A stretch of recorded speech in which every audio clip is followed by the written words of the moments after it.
আজকের ভিডিওতে আমি আপনাদের মোবাইলে একটি মজার ট্রিক শেখাবো। এই ট্রিকটি কাজে লাগিয়ে আপনারা স্ক্যানারের মতো করে মোবাইলে যে কোনো ডকুমেন্ট স্ক্যান করতে পারবেন।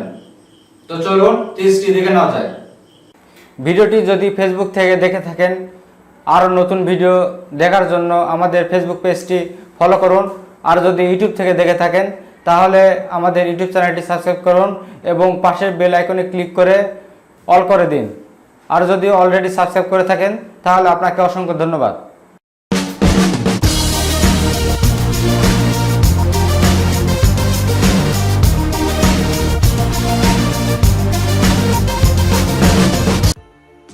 এই কাজটি করার জন্য আপনারা আপনাদের মোবাইল থেকে প্লে স্টোর অ্যাপটি ওপেন করবেন।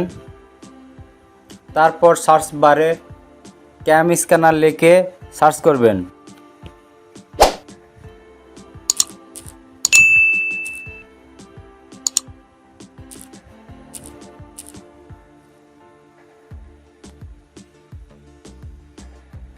তারপর ক্যাম স্ক্যানার এই অ্যাপটি আপনারা ইনস্টল করে নেবেন।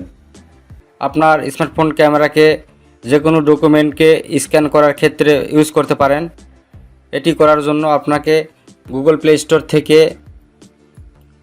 ক্যাম স্ক্যানার লিখে আপনারা অ্যাপসটি ইনস্টল দিয়ে নিতে পারবেন। অ্যাপসটি ইনস্টল করার পর এখানে আপনারা কিছু অপশান দেখতে পাবেন।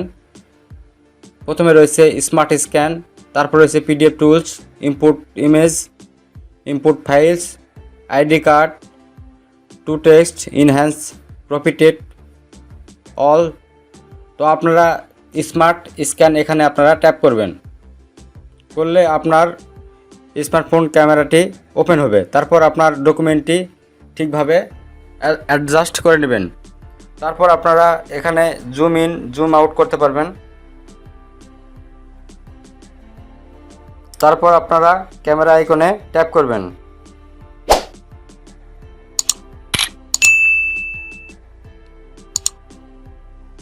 তারপর দেখতে পাচ্ছেন ডকুমেন্টটি অটোমেটিক সিলেক্ট হয়ে গেছে। তারপর আপনারা নেক্সটে ট্যাপ করবেন। তারপর দেখতে পাচ্ছেন এটি একটি স্ক্যানারের মতো স্ক্যান হয়ে গেছে। এই ডকুমেন্টটি আপনারা যে কোনো কাজে ব্যবহার করতে পারবেন। তারপর আপনারা টিক মার্কে ট্যাপ করলে ডকুমেন্টটি সেভ হয়ে যাবে।